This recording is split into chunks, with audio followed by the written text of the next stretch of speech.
We're going to move on now to our fireside chat at this time. And the field of arts education was severely affected, as we know, during the pandemic. And this next chat is the topic Art and Art Education in the Shadow of the Pandemic. And I'd like to invite to the stage Humaira Nasim, founder and CEO of Dreamweavers Coaching and Consulting Services, to shed some light on how the teaching of art evolved, on how it evolved, and how it became a source of comfort and strength in the COVID-19 era. So please put your hands together, everyone, for Humaira Nasim. Good morning, everyone. My name is Humaira Nasim, and I'm the founder of Dreamweavers Coaching and Consulting Services. By profession, I'm a mindset coach, an author, and a holistic healer. As a change agent, I believe in the interconnectedness of the universe and work in the service to the evolution of the collective consciousness through self-awareness, experiential learning, self-expression, and community growth. Art is an expression of our soul. This is so awesome that yesterday we were all talking about brain, and today we're gonna talk about soul. So art connects us to our heart center. It is an expression, it gives an expression to our inner core. That is our thoughts, our feelings, our imagination, and a voice to our dreams and aspirations. Not only it plays a key role in nourishing our individuality, it connects all of us at a soul level, irrespective of our color, gender, race, or creed. As we all know, we all are part of the collective consciousness. Hence, art is a powerful tool to unite us and create a shared reality of our world based on love, peace, and compassion. The topic of discussion for today is art and art education in the shadow of pandemic. Let me invite our panelists for today. Our first panelist, Mathias Sager. Mathias is a psychologist and artist who is passionate about personal development. Please welcome Mathias. His main theme work is personal development. He has invented the concept of awareness intelligence. Mathias' goal is to inspire interdisciplinary, innovative, and cross-cultural approaches to his work for individual well-being. Please welcome our second panelist, Hajira Siddiqua. She's a mentor, lecturer, researcher, and a practicing interior designer. Hajira is one of the youngest leaders in her organization. She is passionate about philosophy, art, and social welfare, and her passion is to create meaningful designs and spaces.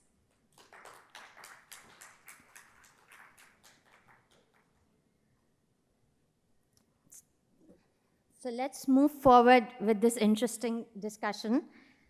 I would like to sit as well. So my first question to Mathias, am I pronouncing right? Yes. Okay, Mathias. Correct. As an artist, what do you think, what is the importance of art to you, especially with respect to the concept that you have invented about awareness intelligence? Yes. Good morning, everybody. For me, art is just the most human way to live. Sometimes art is kind of not the most important thing in the world, but for me it is. It takes courage to express oneself in a genuine way. It's about intrinsic motivation. We will talk about it later, I think.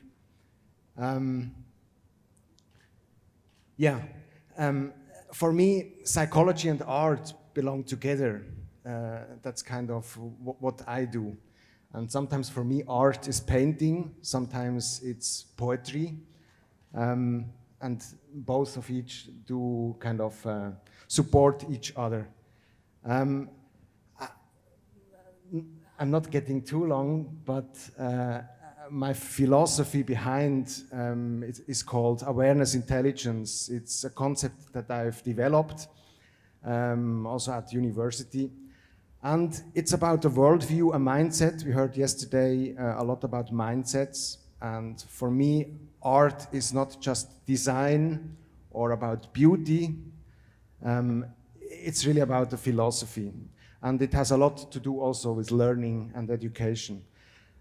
So quickly, maybe you can imagine kind of matrix to visualize a mindset. We have the three modes of time. We have the past, we have the present, and we have the future.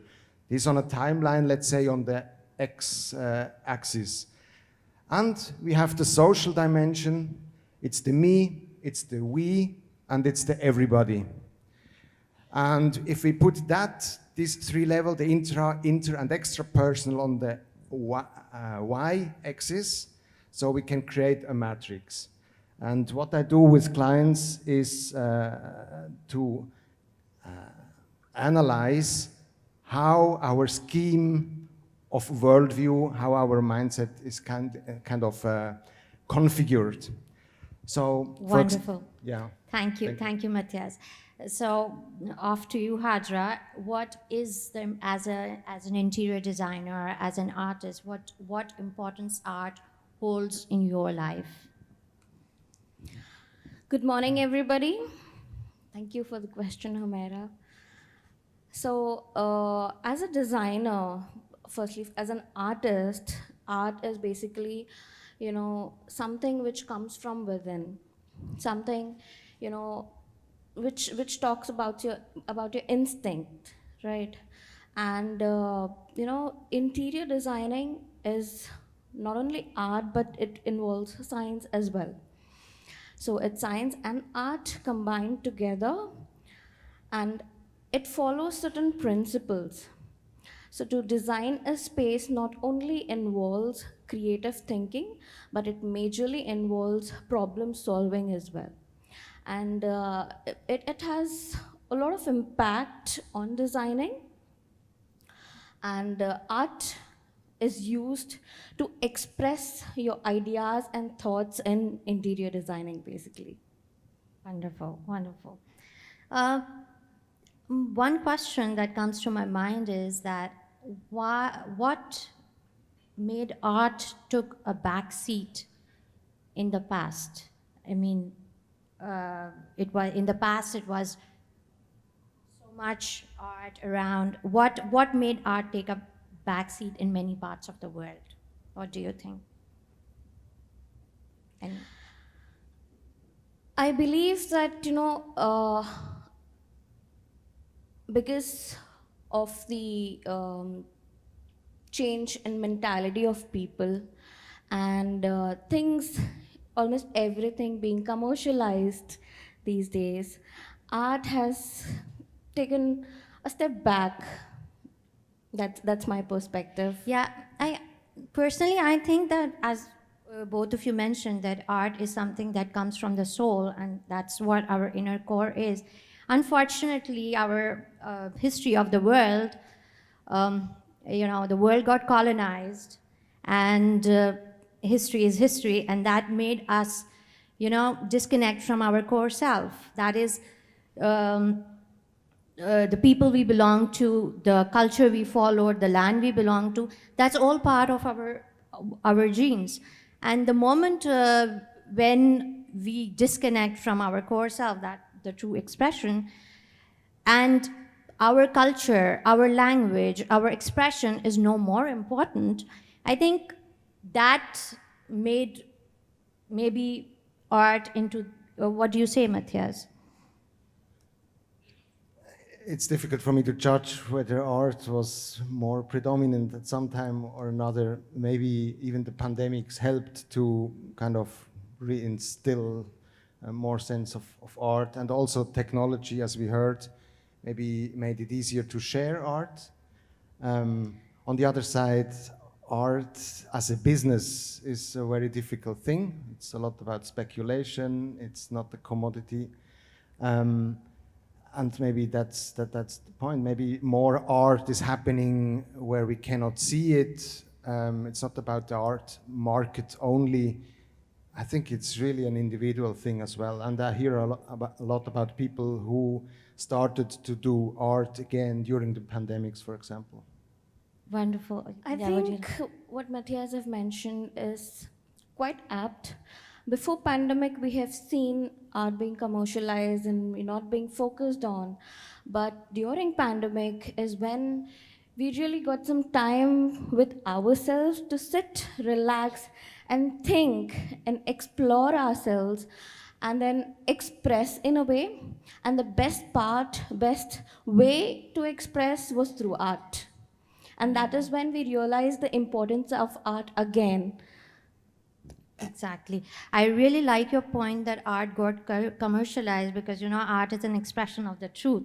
And when the truth is, takes the back seat, art takes back seat. So I really like the point that it got commercialized. And Matthias, I think pandemic brought back, under the shadow of pandemic, art came into the center wherein we were isolated, we were in our center. How do you think art helped you during pandemic to help you in isolation?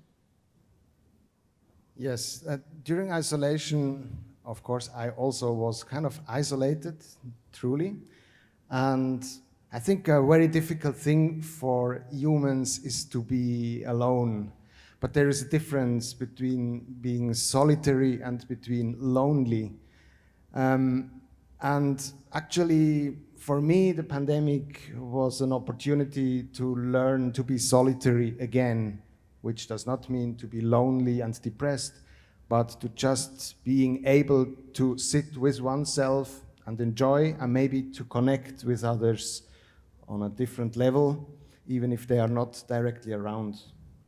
And art has a kind of meditative aspect. I work with difficult young people who really have complex situations, and often the only thing they can start with again is through art, to just not perform intellectually, but to just start to feel themselves again, sitting down and painting. Wonderful. Would you like to discuss about the concept that the 3 parts of your artificial intelligence that was amazing? I mean, the unconditional love, the intention. Yeah, quickly. Yeah. It's not artificial intelligence. Intelligence it's almost the awareness. contrary. Yeah, intelligence awareness. Yes. I think it's important to have a coherent sense of time. Some people live very much in the past. Maybe also during the pandemics, they had a lot of regret. Oh, I cannot do this or that anymore. Others are more focused on the future. They have a lot of worries, typically.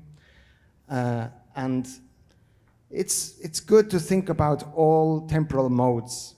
But for example, when I think about the future, I learned, why should I care so much about my cultural inheritance? Why my family is important, but I'm not my family, I'm myself. So this is more the intrapersonal aspect. And in the present, there is only one thing. I should not care too much. Maybe social media is complicating that a bit. We often try to connect to all the world, but actually the only thing we can enjoy in the present moment is real life people. And for the future,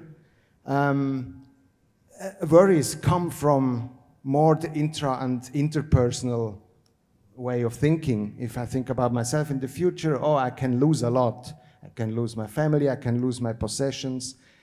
Fortunately, I had this kind of life events that I had lost a lot. I say fortunately because if we are able to lose, and sometimes art also helps to lose any concept of design or so, and just painting abstractly or so. If we are able to lose, we become really free. And the extra personal aspect in the future is much more important than the intrapersonal, the more egoistic one. And yeah. Wonderful, thank you.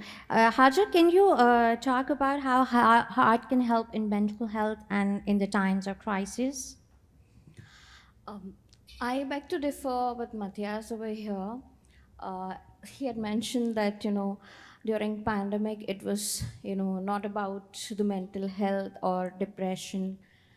It was more about,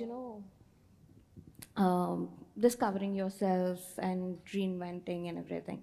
But what I have observed personally was, 70 to 80% of the people were depressed, but there was no awareness about it. They were not being able to, realize that what they're going through. And during this crisis time, I think art therapy basically was really helpful for them to understand self-worth and for self-awareness. And in the time of crisis, art therapies and different forms of art, basically, not only designing, but it helped a lot of people to explore and to express themselves. What is art basically? It's expressing your ideas and thoughts and portraying yourself maybe on a paper, right? So that is when people realize. Before pandemic, the world was moving really fast. Nobody really had time to sit back and think of what's going on. They were so busy running around, and they didn't realize that understanding and exploring oneself is quite important to maybe lead a happy and healthy life. And during pandemic, in the time of crisis, art therapies have really helped a lot of people. And It from the also- perspective of interior designing, like from your perspective, how did art So I would evolve? like to add one interesting point over here. As a teacher, what the idea that I had in my mind was, I observed my students basically going through a lot but were not able to express anything. They were being all, irritated and not being able to do anything, and they were feeling caged. And that is when I thought of conducting workshops and ice-breaking sessions and brainstorming sessions for them to really understand what they're going through. It's not only about what you design or what you put it on a paper or what you put it in a space. It's also about putting your emotions out, expressing your thoughts, correct? So that is how we kind of related art with interior designing. I would like to give one small example of a workshop that we conducted during pandemic. That was a brainstorming and ice-breaking session where a student was asked to consider any concept, anything, be it an apple or a maple leaf. It could be any vague idea or an abstract idea.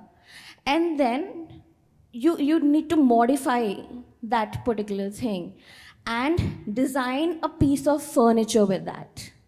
Suppose for an example, if you're using the concept of a maple leaf, then what is the shape of the leaf? What are the properties of the leaf? What are the characteristics? What's the color? What's the texture? What's the smell?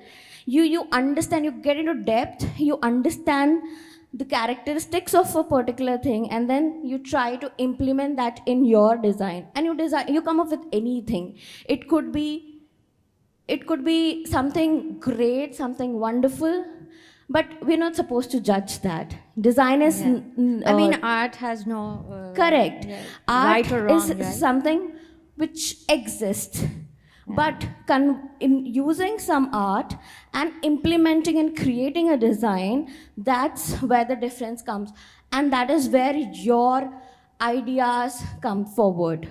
And design, yes, we do differentiate design as a good or a bad one. And how do we judge that? We, as I already mentioned, we follow certain principles to judge that. We don't judge art, but yes, we definitely judge design, whether it is good or bad. Wonderful, wonderful. Thank you, Mathias. Yeah. May I ask you, what was your experience as an author, for example, during the pandemic? Okay, so yeah, thank you for asking. I went into my experience as well, and when the pandemic started, and people were freaking out, like what we are going to, how we are going to socialize, and what we are going to do.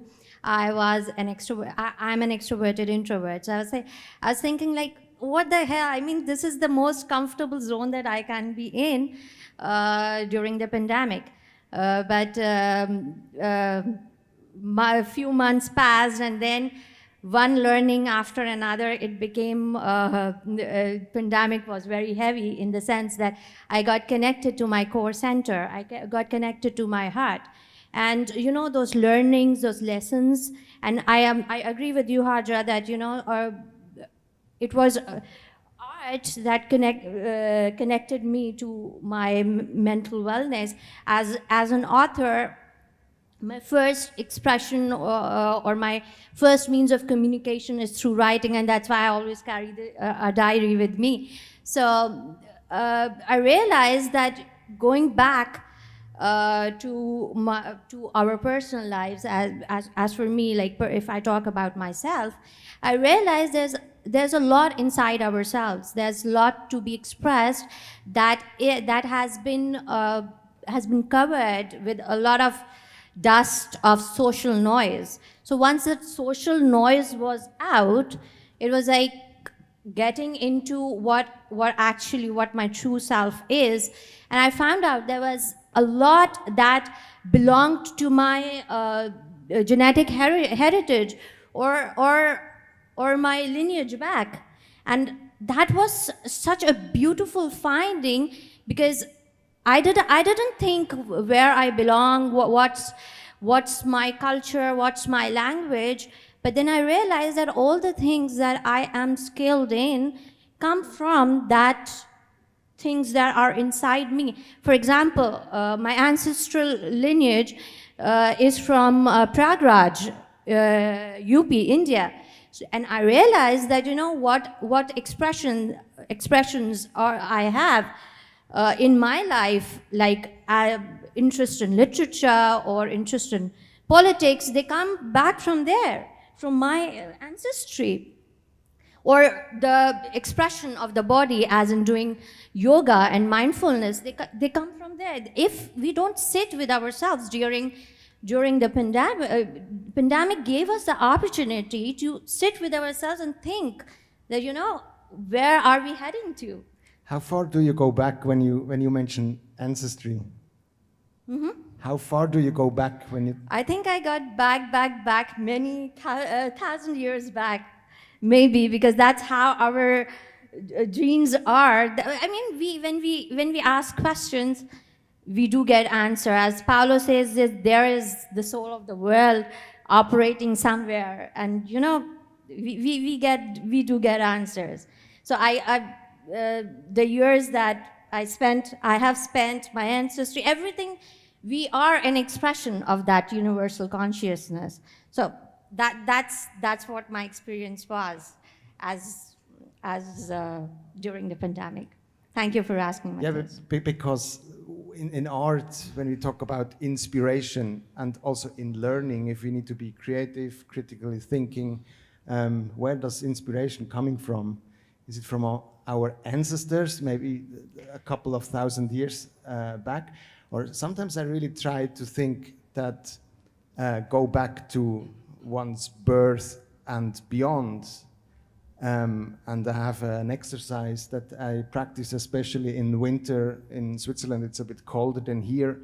I go ice bathing, and when you do that, you are really left without anything. You cannot think anymore. When you enter the cold water, it takes your breath, your old part of the brain kicks in. You want to fight or fly, and you really need to connect to something that possibly is most human and in all of us, not just in our culture or in your culture. That's Yeah. the beauty of art, that, you know, it connects us irrespective of cultures, and the place you belong to, it has so much inspiration. I mean, the natural inspiration. I'm sure that Switzerland is amazing in that sense. I'm grateful for the cold, yes. So, guys, this is the first time that I'm moderating, and I got to know. I volunteered just yesterday, so I hope we are covering it fine. Moving on to our third question, and the last question of our session is, what is, Mathias, I would ask from you, what is your outlook on art and art education for the future? Yes, as I said, for the future, I think it's really healthy to think as broad as possible. If I think narrow about me, I'll be gone in some years, that's for sure. So the future really does belong to the next generation. I have also my needs, but still, it's such a great mental exercise to think that there is something bigger. And art, we hear that often, that to connect to something bigger, inspiration. But I really try to do it in daily life, to not be concerned too much only about what's about me, what can I lose, but really the next generations and what can we leave them. And a piece of abstract art, maybe, and that's not coming to the market and with a high price, is that really something worth to leave next generations behind? I think at least as a symbol to encourage that possibly it's one of the most meaningful things in life to do, to give something from oneself genuinely, is always worth, because then we really share ourselves. If I'm just a robot working in a standardized workplace, for me that's less giving my true self. And a lot of people struggle with that they cannot be anymore their true self. There are so many expectations from their families, from the workplace, everywhere. And for the future, I really hope that art will always be a means in all topics in education to encourage people to be their true self. Wonderful. Thank you, Mathias. Haja, how do you look art with respect to the education of children? What role art can play in that respect? Art basically plays a vital role in, especially with children, and developing their, prefrontal cortex, developing their brain, basically the creative side of the brain. And that is really important, because now the education and it's not the same anymore. Earlier it was a very traditional method where it was only about textbooks and just mugging up things, but it's not the same anymore. And it has changed in a lot of ways and different parameters, basically. Now it's more about creative education, I believe. It's not the traditional one. And now creative education has been given more importance, and the art basically helps a child develop the creative side of theirs. Yeah. Thank you. Thank you. Thank you, Mathias and Hajira, and I hope the audience liked our discussion. If there are any questions, we're open to that.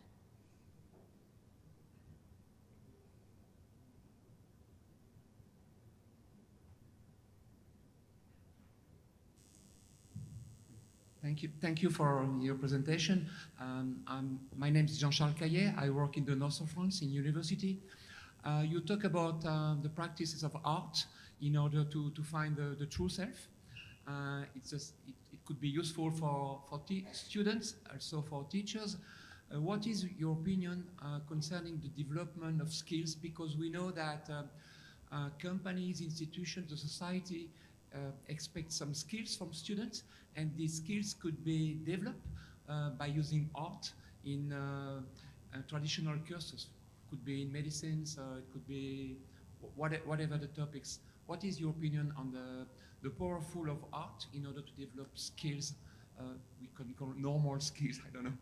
Thank you. Yeah, thank you. Yeah, would you like to answer? I think art is about courage.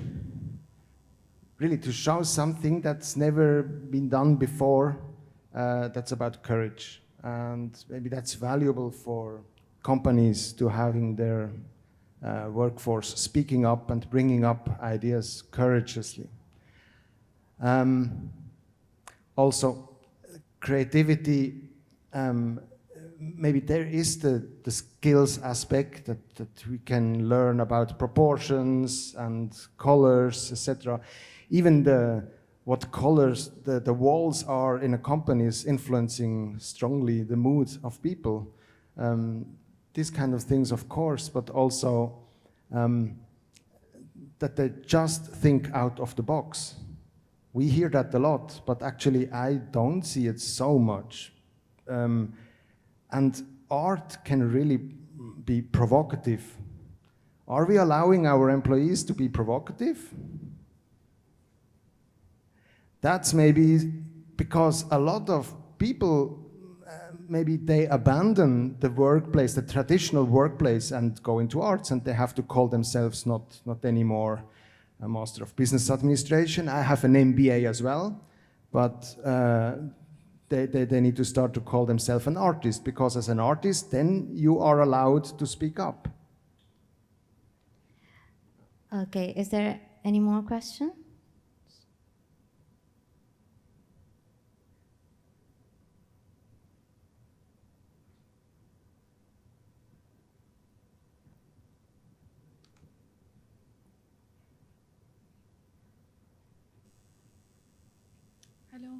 Hello, my name is Anam.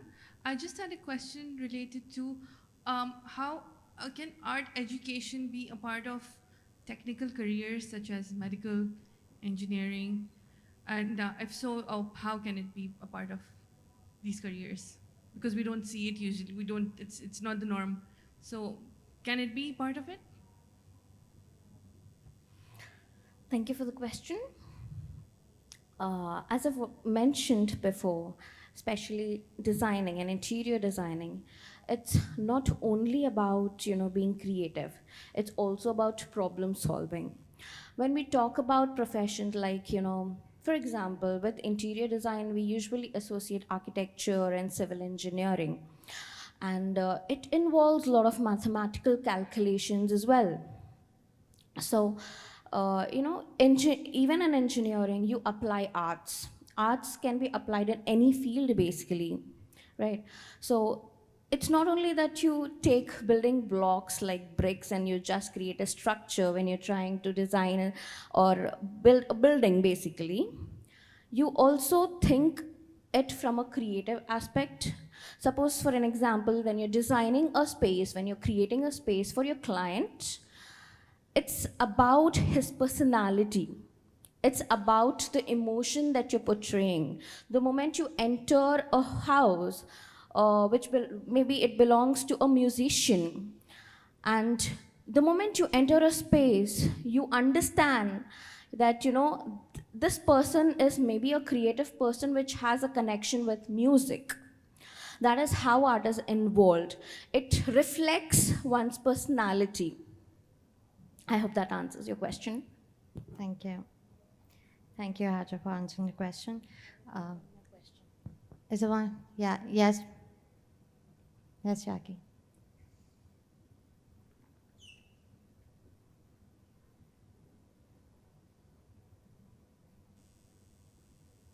Thank you very much for the discussion, and you are all coming from the outside. We discussed yesterday a lot about STEM, science, technology, engineering, and math. Now, a few years ago, there was an initiative to add the arts to that, and we started to call it STEAM, science, technology, engineering, art, and math.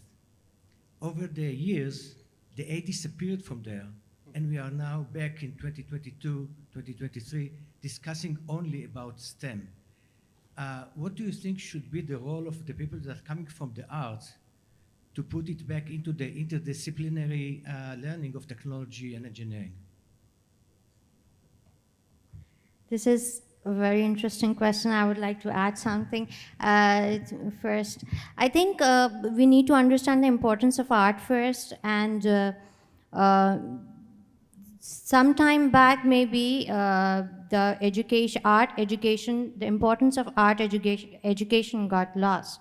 And it was all about science, science, science, and logics and stuff.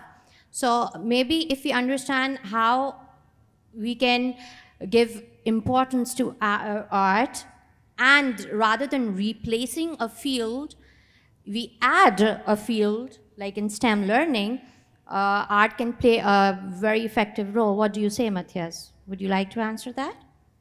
Yeah, I think there is all art. When I think about painting, it's with a brush, the kind of traditional, but there's also new technology used, of course, for art. So when I work with my students, we have iPads and we have the design and drawing applications. And yeah, maybe it could also go behind how to design this kind of programs. Yeah. Thank you. Thank you. Hajira, would you like to? I feel, it's not only about focusing on one thing. I believe that, proper blend of different parameters and aspects would give a wonderful outcome. Thank you. Combining technology with art, as Mathias have mentioned. Now we have a lot of technologies coming up for art to, express. Thank you. Thank you, Mathias and Hajira, for this wonderful discussion. I hope the audience liked it. And thank you, Education 2.0, for organizing this event, bringing us together and encouraging diversity. Thanks a lot. Thank you. Thank you very much, everyone. Please put your hands together once again for our panel.